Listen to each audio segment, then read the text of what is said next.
Dr.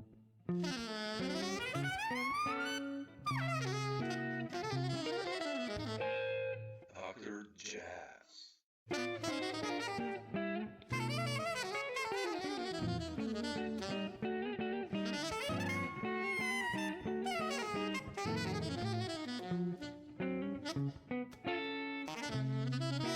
Hey guys, Dr. Samo here. Jazz. Thanks for checking out the channel and its contents. And if you feel like it, please do subscribe. Thanks so much. Enjoy the video. Bye. I'll just jump in about the new record. I listened to it, and I was so happy to see you back on the vibes. Don't get me wrong, I love the piano records. I always have you on. When I found out Oh about man, you, it's a curse and a blessing. it's your baby still. I think the vibes. I mean, that's I still love it, you know. I yeah, mean, it's not that I don't love it, you know, it's just as you get older, it's a much harder physical instrument to play. absolutely. Yeah. And I don't move it around anymore, you know, stuff like that. Yeah, it was nice to see. I was surprised years ago when you did the piano records. I didn't know that. And I was like, man, you can play, some hell of a good piano like that. I was like, damn, man. So Thank you. that was Thank you. cool. Yeah, I mean, I've been playing piano since I'm 8, you know, Okay. and you know, I did that record, mm, My Other Voice, Yeah. with Vincent Herring and Ray Drummond and Carl. And that did really well. I got 8.1 million streams on Spotify from that. Made some real money from one cut. But you know, Oh I yeah. did Every that. time we say goodbye, right? And that Yeah, bell. every time Yeah. we say Yeah. goodbye, it was like viral, man. I mean, Yeah. really good. That and then I did the one with Sam Dillon is great, that recording. Man, that's Yeah. beautiful with Jonathan Blake and Ugana. Yeah. That's a really good And section. Yeah. you know, we did a bunch of my originals. My tunes are my thing. That's what I love, writing, you know. Yeah. Yeah. But What about the Yeah, this what about the new record, record? I wanted to ask you first about the band. You got some. With Carl, I know you played before, and with Joe as well. And how did you hook up with Ron? Actually, which is amazing that he's still doing these records at his age, and I it's know so it's good. unbelievable. 88 years old. Yeah, This it's is insane. it's a miracle. It's like a miracle, you know. Well, I mean, it all, you know, I've known Ron a long time because, like, really, I know him from Juilliard because I've been teaching at Juilliard Jazz for like 18 years now. And he left Juilliard Jazz maybe I don't remember how many years ago, but I was with him for a good 10 or more years at Juilliard Jazz. And you know, you talk, you become friends, you know, you talk a little bit. And then when I did the record with Ray Drummond and with some of the other records I was doing, he used to see me, he saw me in the lobby, he said, "Oh, I heard your record is great, man, it's beautiful, blah blah blah." And he said, "How come you don't use me?" You know. So I said I would love to. I said I didn't think you would even want to play with me, you know. I don't know. So you know, I've become very close with Donald Vega, Yeah. and you know, we're really good friends and colleagues at school too. He's at school also at Juilliard, and you know, we've become very close. And when it was time to do this record, and we did some playing at school, two pianos and some vibes and piano. You know, we've done some stuff together, me and Donald. And when I thought about putting the band together, because Donald's playing with Ron all the time, and he's always talking to Ron about me, and Ron's always saying he loves me and all this and lovely things about me, you know. And I was like, I'm honored, you know. But I mean, so I took it upon myself. It really was time for me to do after 5 CDs of playing piano as a leader or piano and vibes. Like I played vibes on the one with Dylan, with Yeah. Sam Dillon, and the one in Birdseye I didn't because there was no vibes at the Birdseye for the gig. I played piano, a beautiful piano there. Yeah, it's a nice place. Yeah, they're in Basel. Yeah, I love that place. That place, that's one of my favorite clubs. I like that place. I've been going there for more than 25 years or 20 years. But um when there's a vibraphone, I played it. We on the gig on that tour, that was maybe the 10th or 11th gig, that Bird's Eye gig, that Bird's Eye recording. There was it was like a 17 or 18 gig tour, and the Mm. last night was at Chorus Jazz Club in Oh yeah, sure. Lausanne, Lausanne, yeah, beautiful. which is also one of my favorite clubs. I Yeah. mean, I've been playing there for many, many years. I did a live record there 2 years ago. That's pretty good with Tim Horner. That the they have a brand new set of vibes, and Jean-Claude was, oh, but you must play some vibes too. So I said, sure, man. So I started playing a couple of tunes of standards on vibes, and it's a different change and it's sonic Sure. change, you know. So I've been doing that. I've been doing that. When there's a vibe around, I played in China this summer. I was there 4 weeks. I played, uh, piano and vibes on a lot of gigs where I played some vibes. I rotate back and forth, Mm. have fun. Yeah, yeah. I mean, I like to consider myself a multi-instrumentalist. I'm a pretty good drummer too, you Oh, know. So you're a very good well, drummer, I man. study, I mean, I've got some stuff, I'm threatening to do a record playing drums. Oh yeah. Mag says I should. Magnarelli says I should. No, but the bottom line is I love playing the piano. But anyway, Bop Contest. So I got Ron and Donald, and then Carl is a perfect fit with Ron. Yeah. And it's like a family thing. I mean, Carl hired me at Juilliard in 2008. He was head of the program. So like we're all it's like a family thing. It's almost like a reunion from school That's important. Yeah. in a certain way, but not really. It has nothing to do with the school. Just that I met Ron there. Yeah. Now it's a burning record. I mean, you've written some beautiful tunes as well. You know, that Bop Contest. I mean, that's like a bebop, it's a burning one, but I was trying to write a burning bebop tune. Exactly. That was what I was trying for. It's I don't write a lot of that. I played a bunch of it. I play a lot of it, like bird tunes and stuff. yeah, yeah. Bud Powell tunes and bird tunes, things like this, but I don't write it so much. But it's cool, it's a cool tune. It's fun. I've been ending sets with it. Oh, yeah, yeah. It's like, yeah, I can imagine. Yeah, It's got a nice solid ending, and yeah, it's sort of up tempo. And then the other one with Mags, the original, Love Always, Always yeah, yeah, Love is yeah, yeah. That's yeah, beautiful as well. he says that's my best waltz so far. And he's played on a lot of my waltzes over the years. Family Mm. First has a waltz, the one with Lovano in Yeah, 2005. that's a nice record. Yeah. That has a waltz on it. So he's a good judge. But you know, you grow, man. Your writing gets better. How do you write usually?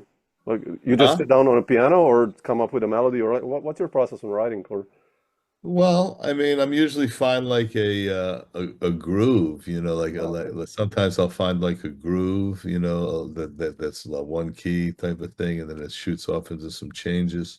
Um, but it depends what type of tune I'm writing. But yeah, that's if I'm writing something hard driving. Bop Contest, I just got it from the shape. hmm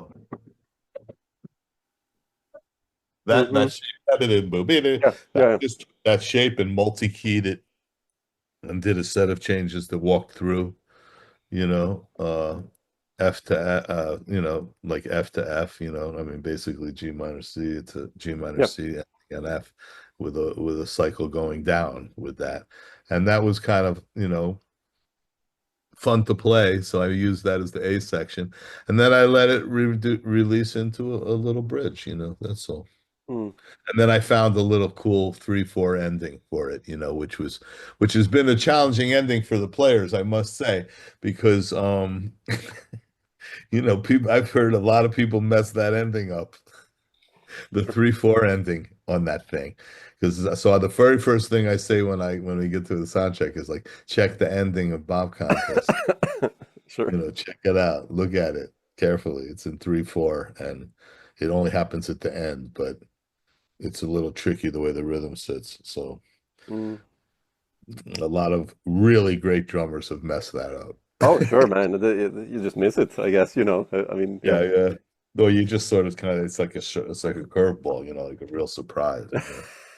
I like those. That's Anyway, the record came, I mean, I had been playing, I did tunes that I've been really loving and, like, I mean, my favorite pianists and my favorite mix of piano, like if I was to say pick two masters that I would say I want to sound like together, both mm. of them, it's McCoy and Cedar Walton.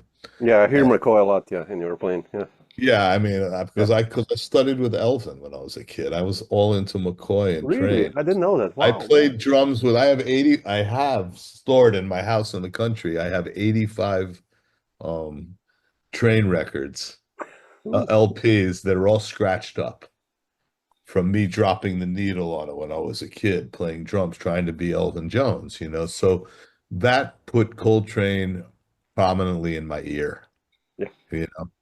I would say that that really had an influence in that way on me, rhythmically, from the yeah. perspective as a drummer, and from the perspective as a pianist and or lead instrument, horn or vibes or whatever. That had a kind of a profound influence on me. Lessons with Elvin and sitting behind him at the Vanguard every night when I was a kid for How did like these lessons happen two, with Alvin? 2 weeks at 2 weeks at a time. Oh You'd man, sit behind him every night, and I would go down to the village and get into the Vanguard and have a Coke. I was only like 16 or 17, maybe. I can't remember how old I was. Not too old. mm. And you would go upstairs at Frank Ippolito's percussion center, professional percussion center on 50th Street and 8th Avenue. And there were three teachers there: Elvin Jones, Mel Lewis, and Joe Jones. Oh man, come on. I swear. This was like, what year was that? So let's see. 75, 75, I graduated. 70, I went to high school. 71, I went to high school. So yeah, it was like 70, 71, what around there in the 70s, And they would gather smoking cigarettes and drinking beer at the front desk and telling stories, hanging, and then upstairs was a room with drum sets, different rooms with some drum sets, and you would go up and take a lesson. Beautiful.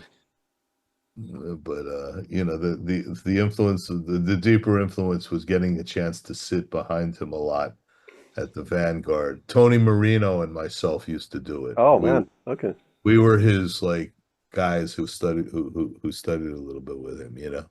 And I would sit back behind him at the Vanguard and watch him sweat, man, over those drums. But the front line was like Joe Farrell and Dave Liebman and Steve Grossman, with Roland Prince on guitar and Yeah, either Gene Perler or Jimmy Garrison on bass. So as a kid, seeing that up close doesn't hurt, yeah. That was a you know. killing group. Yeah, I love that band. Yeah, oh man, it's just Yeah. the greatest, man. Elvin used to come out with a crown on and a cape. Come after I walk through the Vanguard to the back, Keiko would take it off of him sometimes, and like James Brown, and he would get up and play his ass off. Man, it was amazing, Mm. really. But anyway, what can I tell you about Bop Contest? That's how it evolved, and it's releasing on November 7th, Yeah. and or something like that, 7 or 3, I'm not sure, but one of those dates Beginning. is it. Yeah. And yeah, I mean, it was a fun session, and Yeah. Yeah. Sounds like it. Yeah. I'm Well, privileged and honored that Ron would do it with. But I love Ron. He's a gem. It's amazing that he's still out there doing as much playing as he's doing, yeah. traveling and stuff too. Yeah. It's insane. He's still touring Europe. I mean, he was Yeah, last year at least. I mean, it's insane. I mean, I hope he's going to continue. yeah. He was very gracious and very lovely to work with. Um, I'll tell you one thing. I practiced the line on 111-44, the Oliver Nelson tune. Yeah. There's a spot in that tune.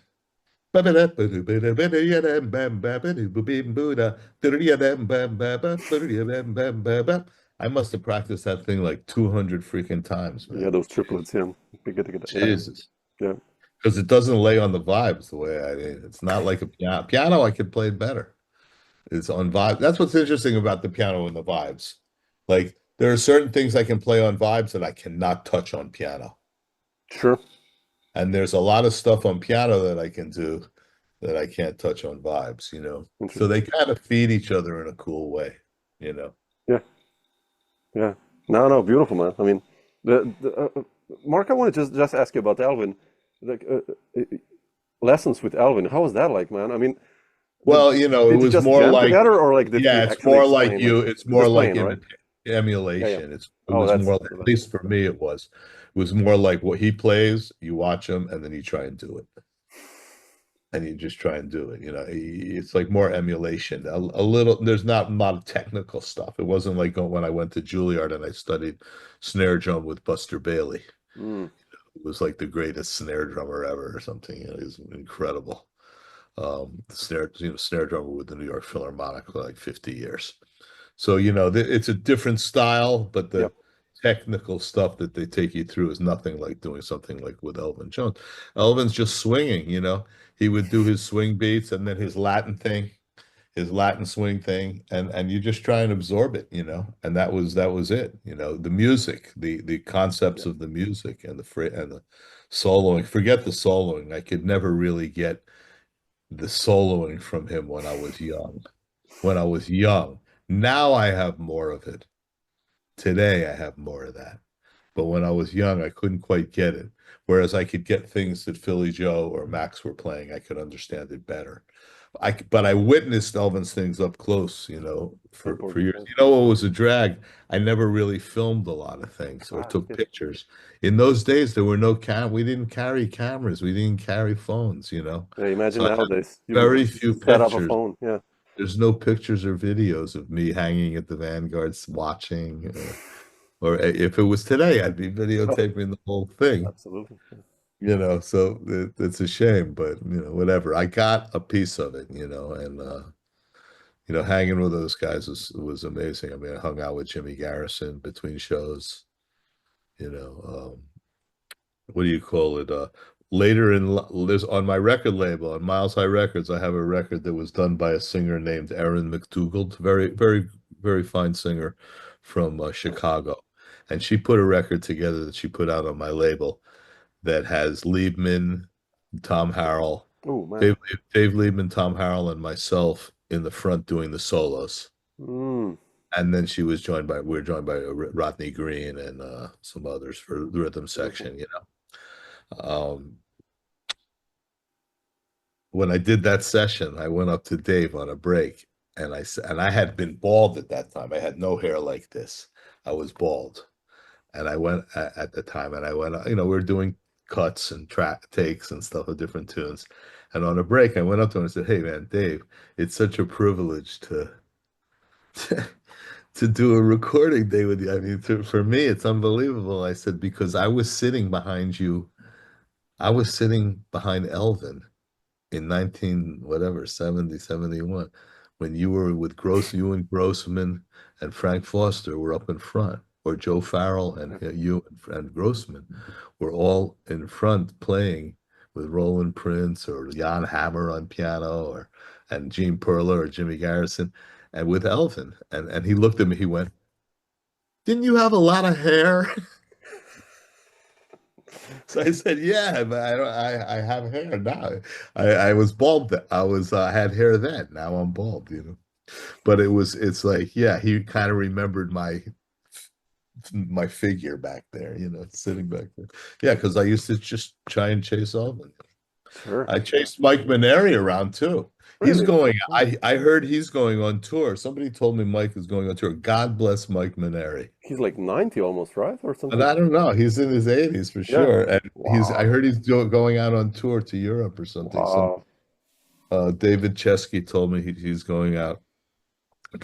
He saw him on the street or in a restaurant or something. And yeah, I mean, he's Amazing. my heroes. I used to chase him around a lot when I was when I was at Juilliard, and after that, because Steps Ahead was one of my favorite bands, and he was right there. I used to drive him home with my car, my mother's car, and drive him with his vibe one night, just from 7th Avenue South to 23rd Street, just to be near him, you know. Yeah. Such an amazing writer and a great vibes player. Oh man, absolutely. Yeah.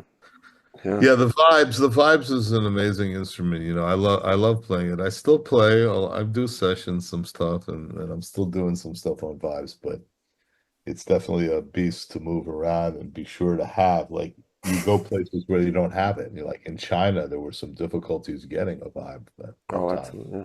There was a couple of things, and even in Europe, it can be challenging. Yeah.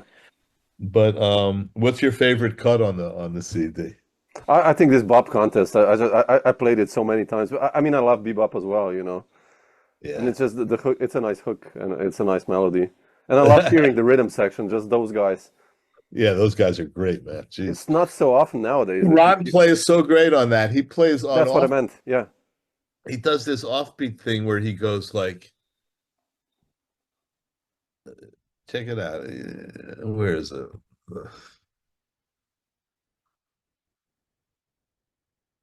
I'm just trying to find the tunes. Rudy Van Gelder, Final. Where is it?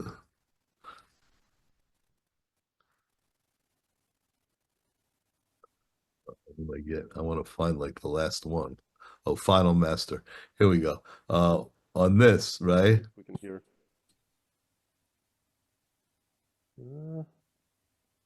No, it's not coming through. It doesn't come through. It doesn't come through. But I know what you mean. It's I think Zoom is blocking. Usually. Yeah, you have to turn sound on and all that on. Yeah, yeah. But Ron does the thing where it goes like, And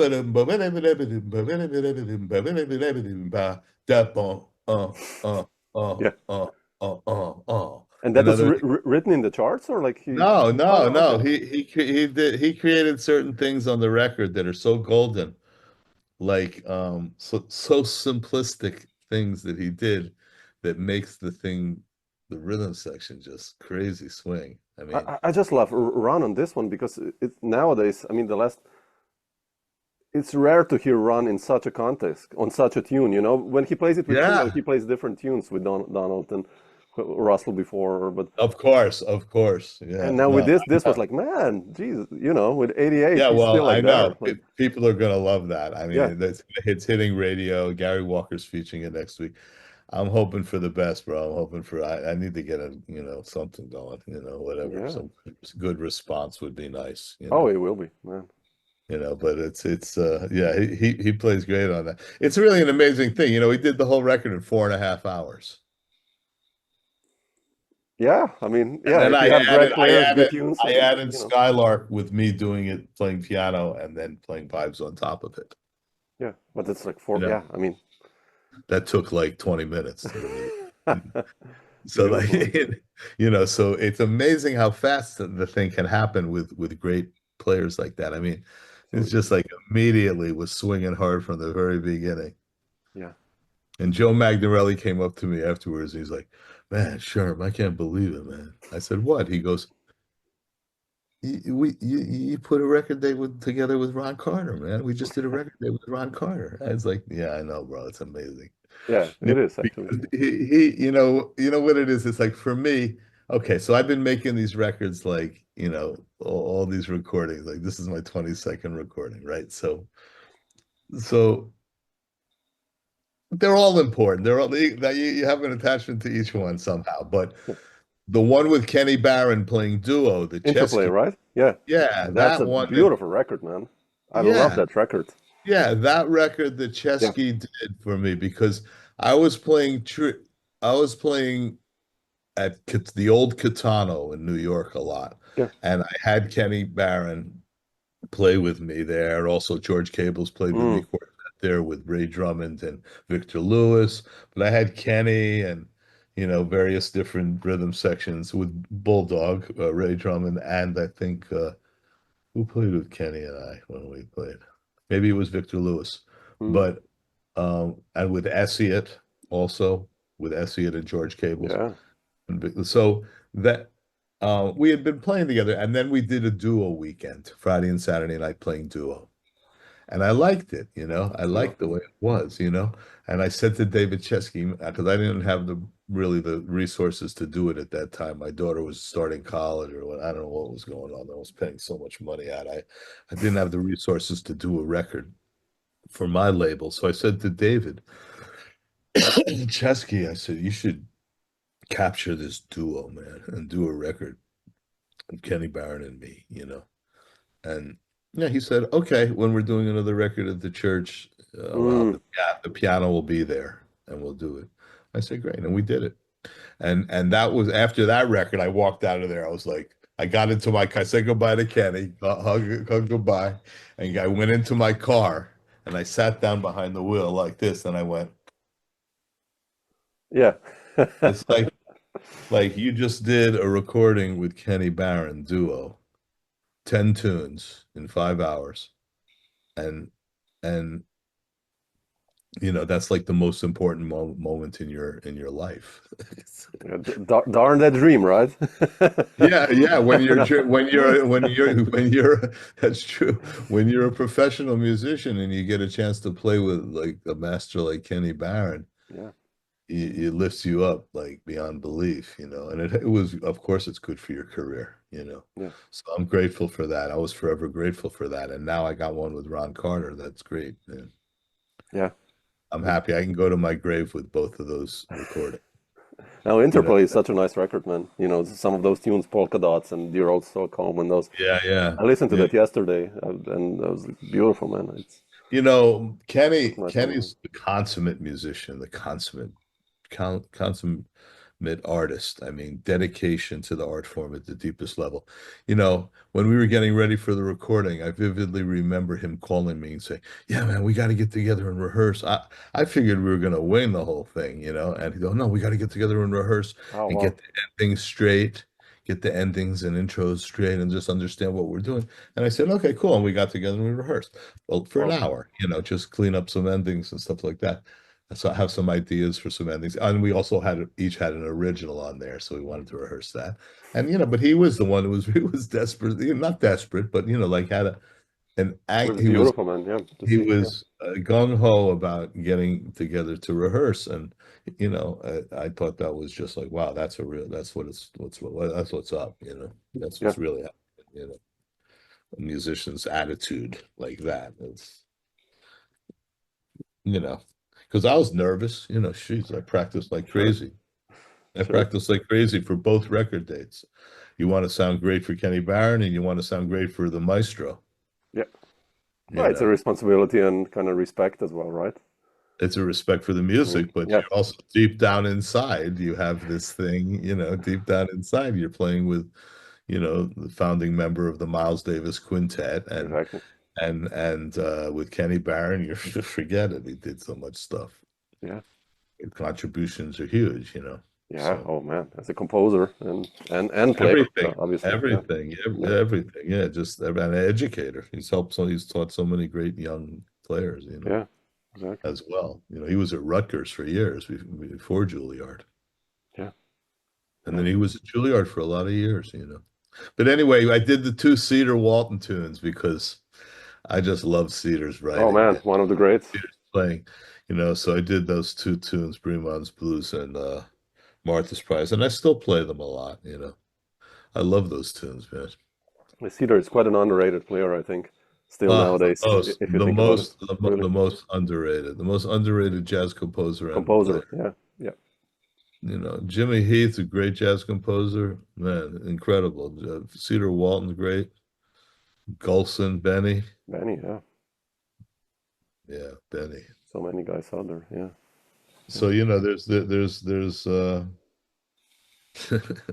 you're correct. He's underrated. I don't know if it's underrated or just underrecognized, but yeah. I mean, musicians, we know him, right? And we play his tunes, but just like, you know, in a sense of wider audience, I mean, all the I don't know. tunes, I mean, Firm Roots, oh Hindsight, yeah, come on, Firm Roots. That's like a standard. Cedars Blues, Yeah, Bremon's Blues, Martha's Prize. All these tunes are like for life. They're classics for jazz musicians. You got to know them. yeah, yeah, You know, it's like Monk. You got to know Evidence.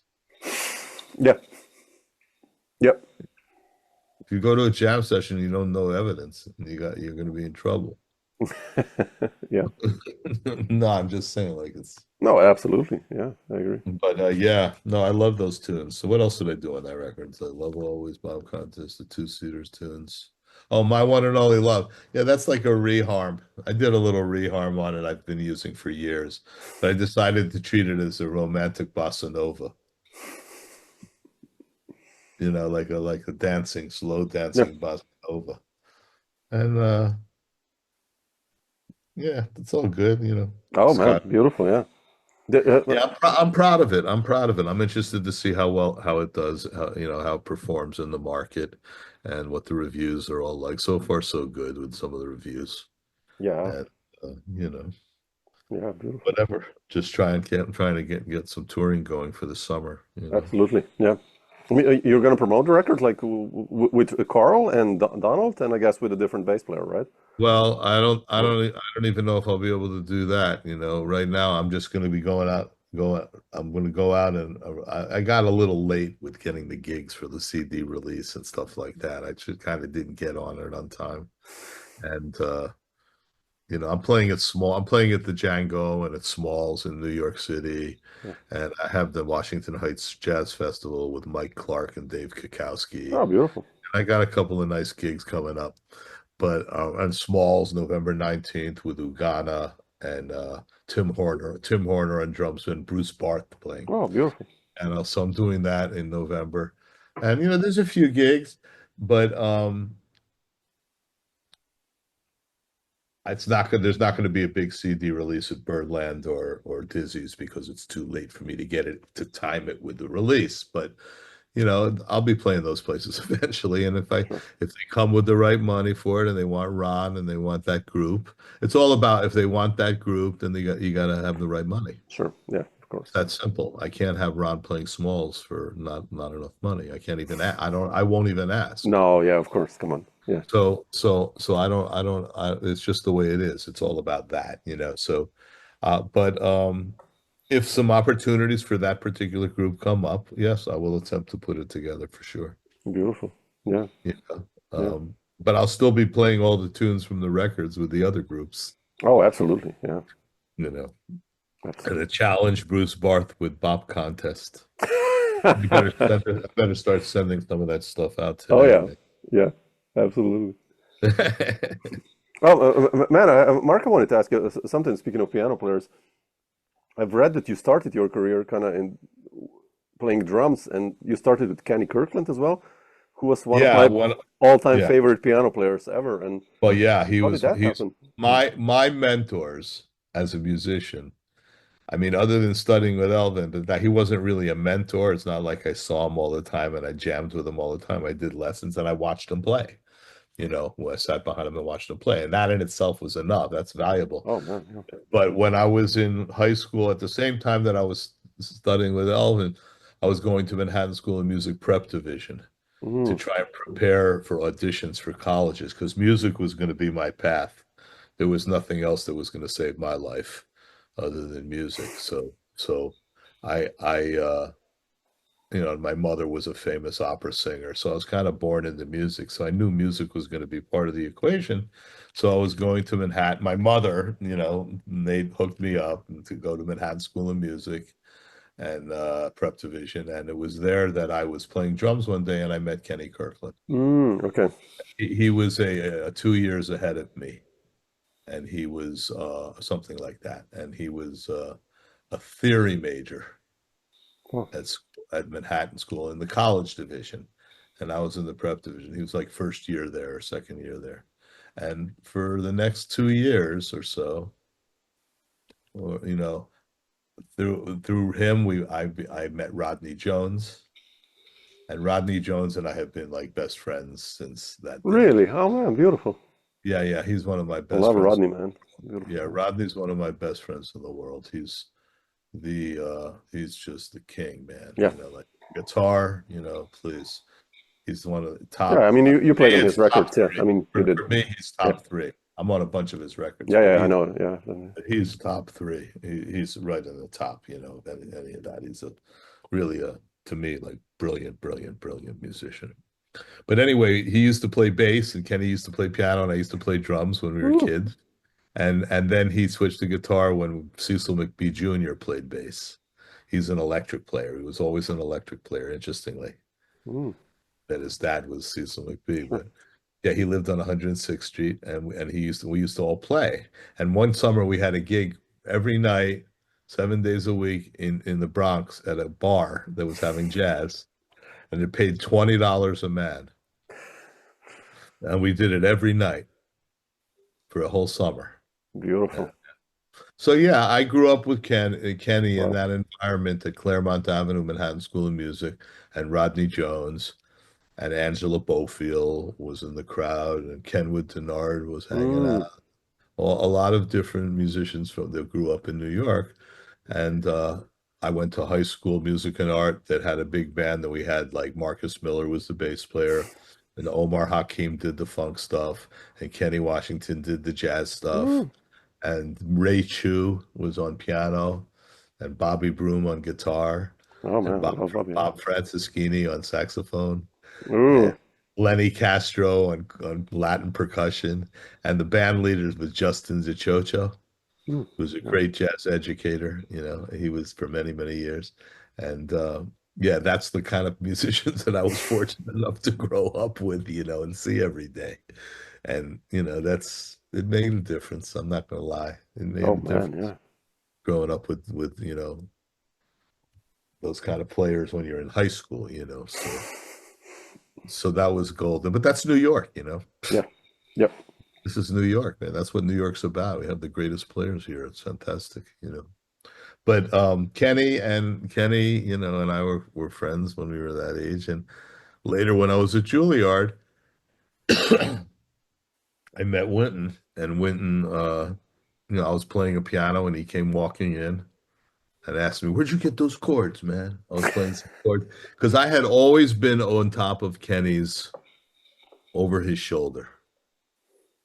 When he was practicing, I'd go to his house and we would transcribe Herbie and McCoy solos, and we'd watch him practice. So I was Mm, always on top of him. So I learned a lot from that, of course. That's a big influence. And he always said, "Mark's gonna give up the drums, man. You're gonna end up being a piano player and a bass player." You'd always say, like, "Why'd you do it?"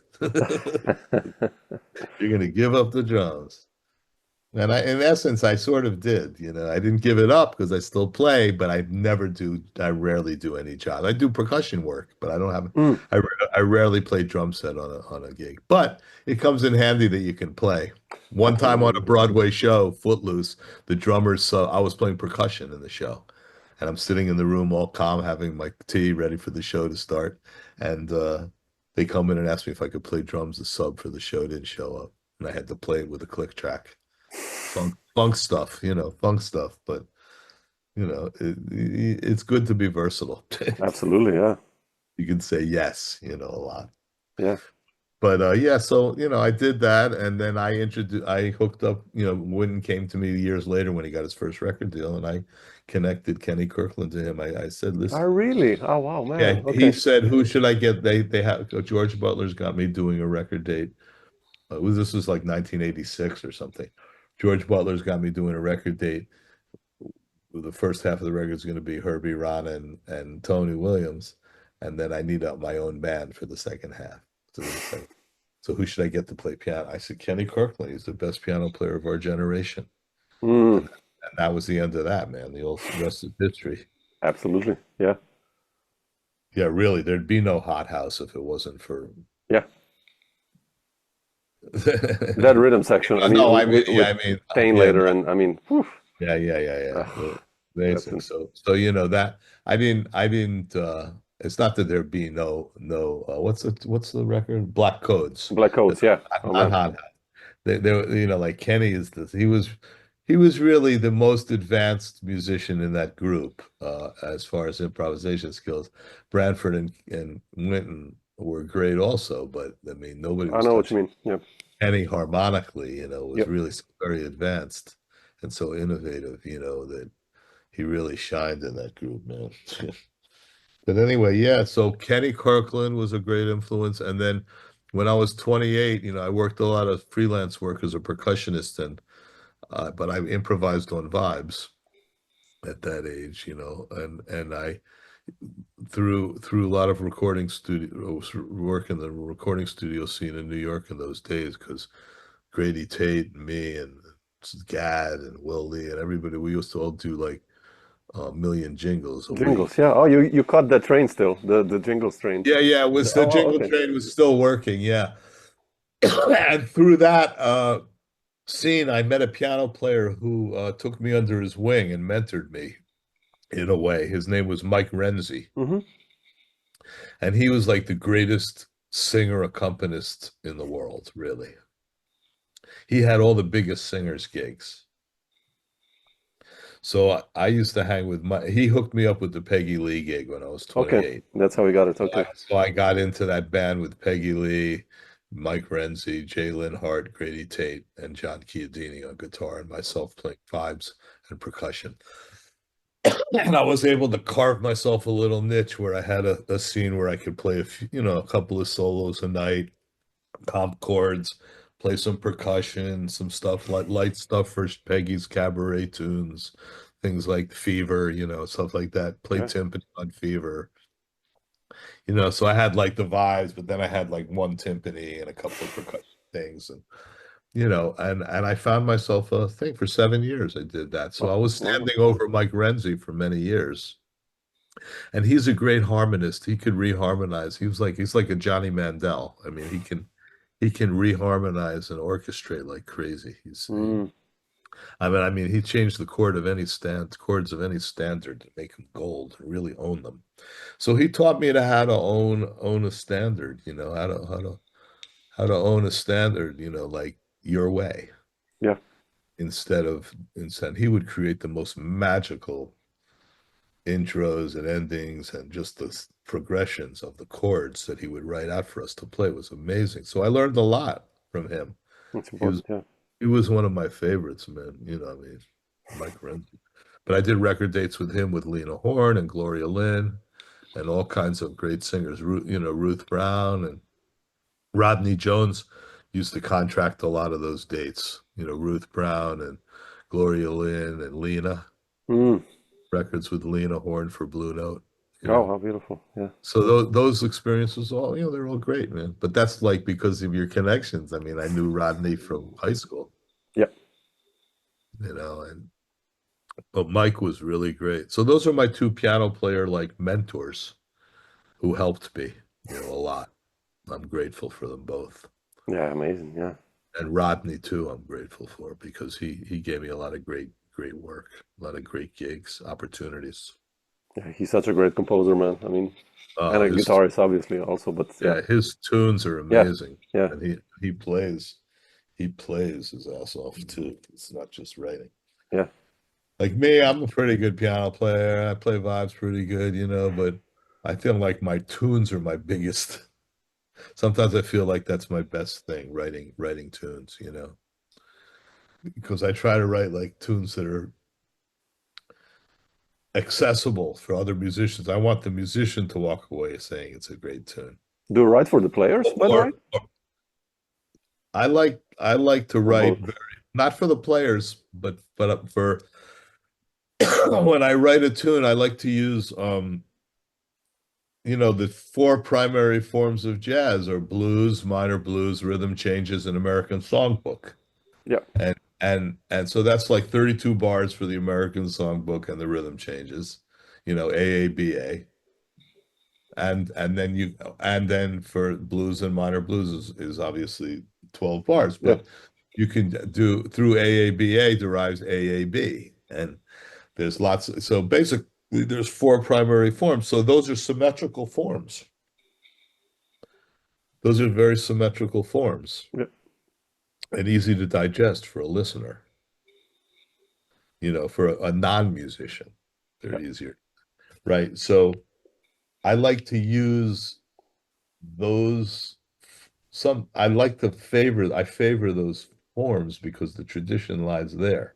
And then what I do is I write more progressive approach to the chords than what was developed in those days. Or I try to. I shouldn't say I'm doing it, but using sus, using Yeah, yeah, absolutely. Yeah. more a sus add three, triadic motions and on dominant chords and things that make it sound a little more modern and progressive. If you put that into those standard forms, it's still symmetrical and easy to digest. And then players, I like the fact that the players will say to me things like, "Oh, that's a great tune," or "That's fun to play." Yeah, that's a nice compliment always. Yeah. Like I know Joe Magnarelli likes my tunes a lot, and he's been playing my tunes for many years because he's on a lot of the recordings, and he's seen like the way it goes, and I mean, I like to make it digestible, Yep. not Yep. I don't write like crazy out stuff, although I did write a percussion ensemble piece for my China tour for PAS. It was pretty crazy and out, but it was like 13 players and Chinese instruments. But that's different. For jazz writing, the symmetry seems important to me, It is. Yeah, absolutely. for the Yeah. public to digest.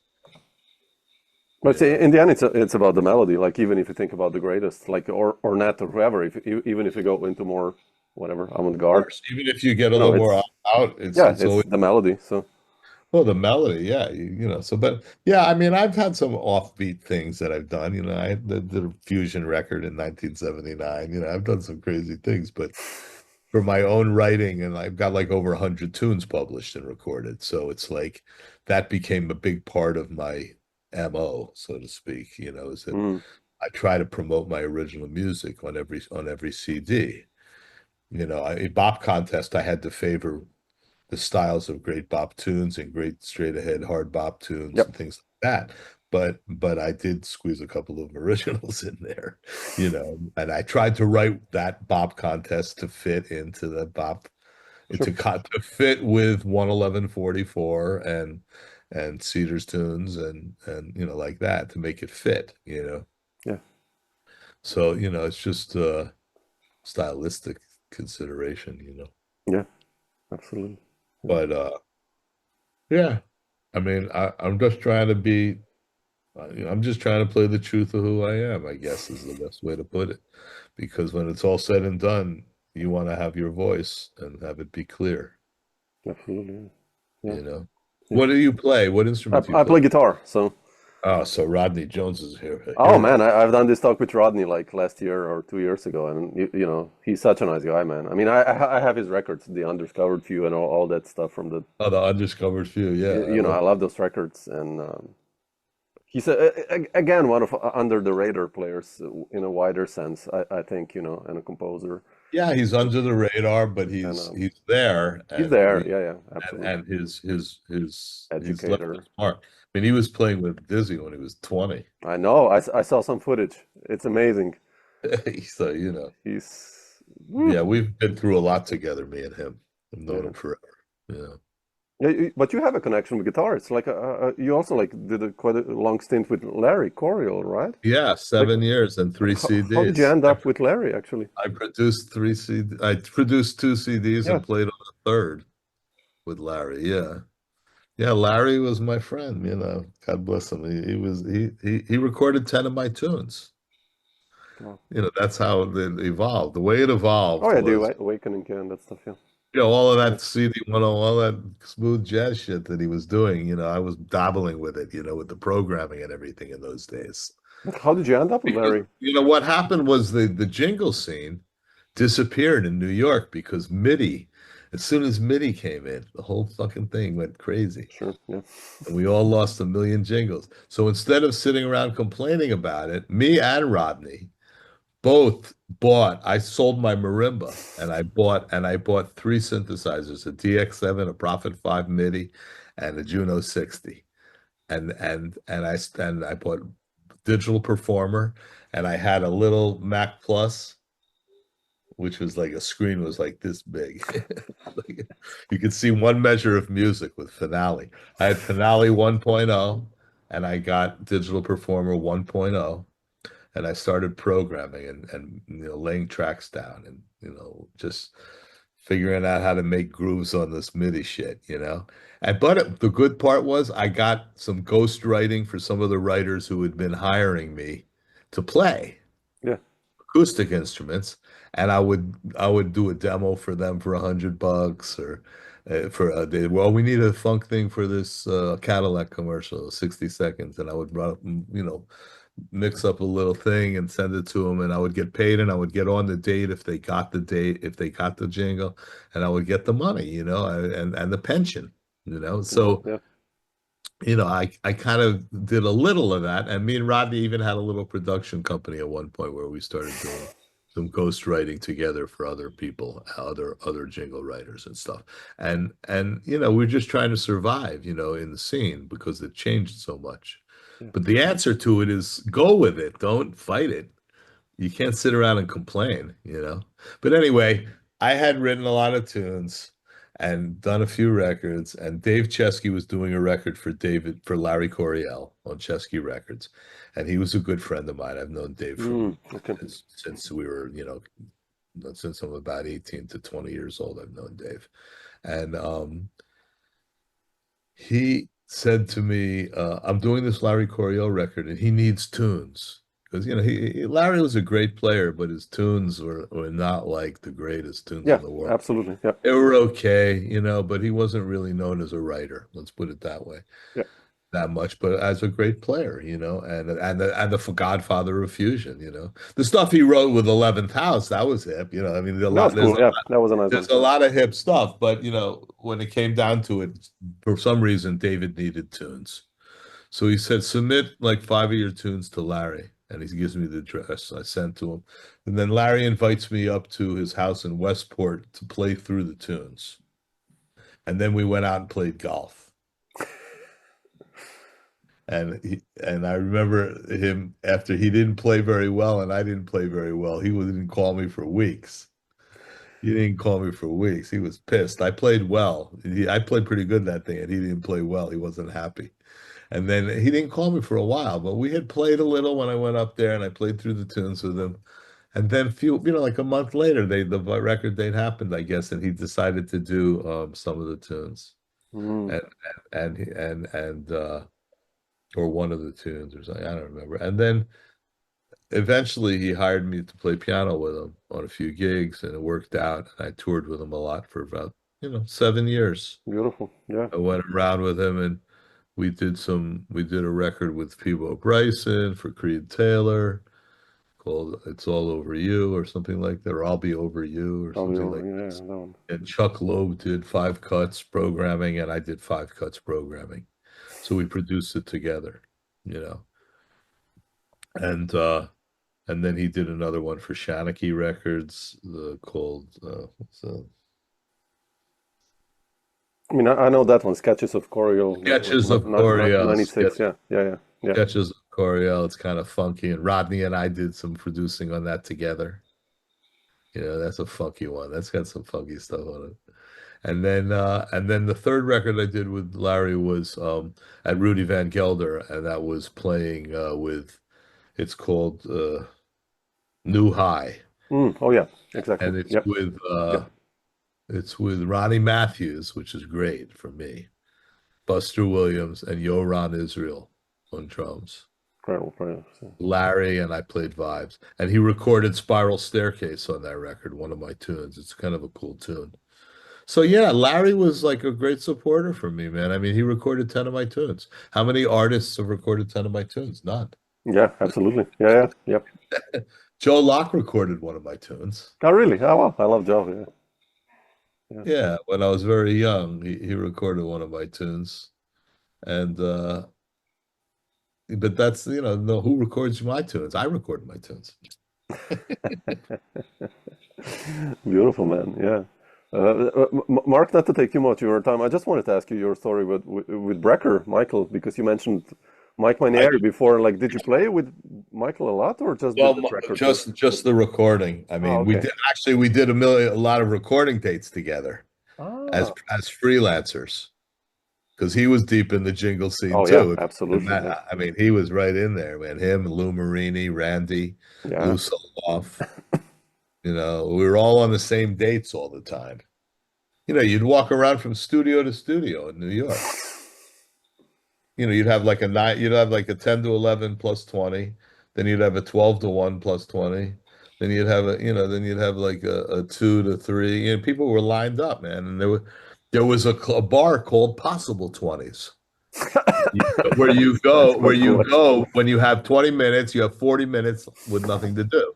You come out the studio, you go to Possible 20s, and you do your thing, and you know you have your drinks, and you know, so we would all go around together to different dates and different studios and stuff like that.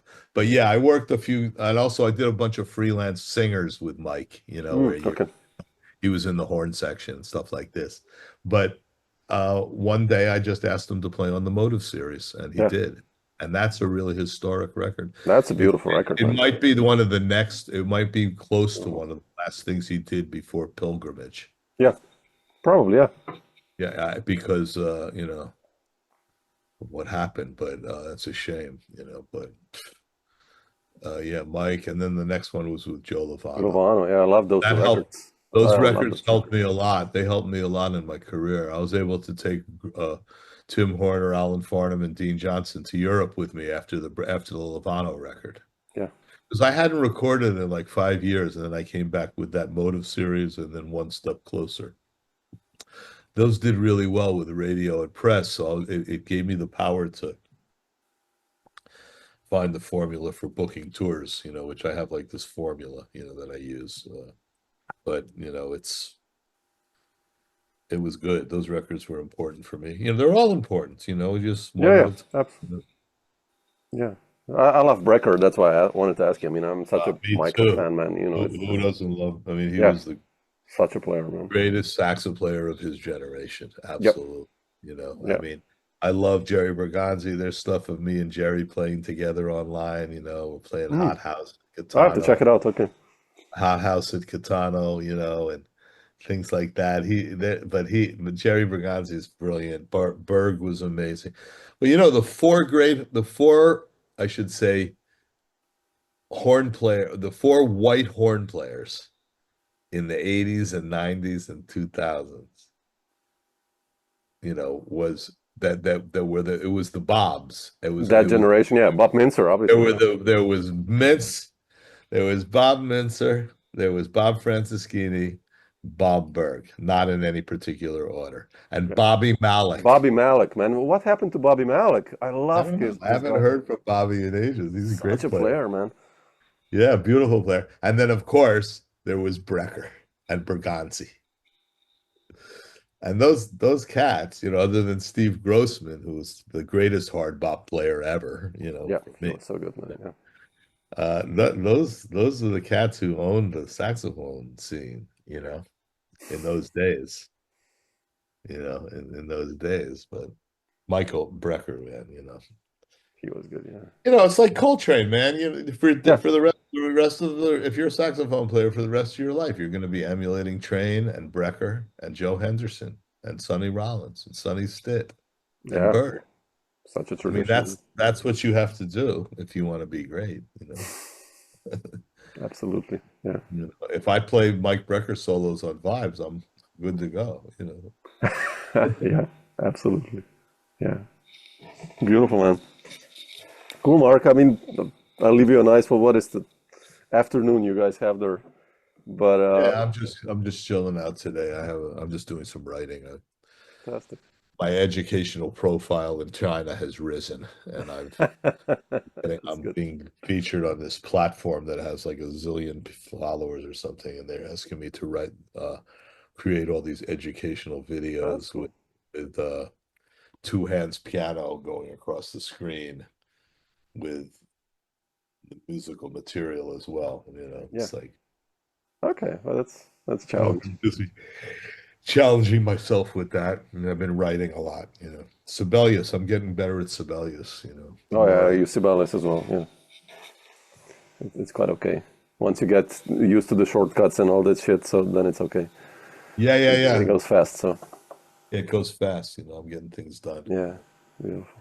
Anyway, But thanks so much, man, man. you too. When If do you you, when does this thing broadcast? I think it's gonna be out like in November or December. Okay, cool. Just Uh, send it to me or I'll something, and send you a link and everything. And if you're let gonna me be in know. Europe, in near my aunt's, drop me a line. We have a guest room here. Come Well, hang.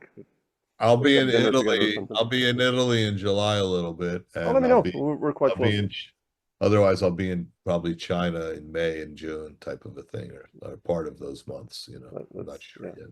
But if you're close to Slovenia, Italy, or Austria, let me know. We get together for dinner or Okay, something and hang. And that would be lovely. I would cool. love that, man. Very good, man. Nice to Cool. meet you. Thanks. You too. Ciao, My Matt. Stay pleasure. strong. Thank you. Thank Ciao. you. Ciao, Ciao, Mark. ciao. Bye.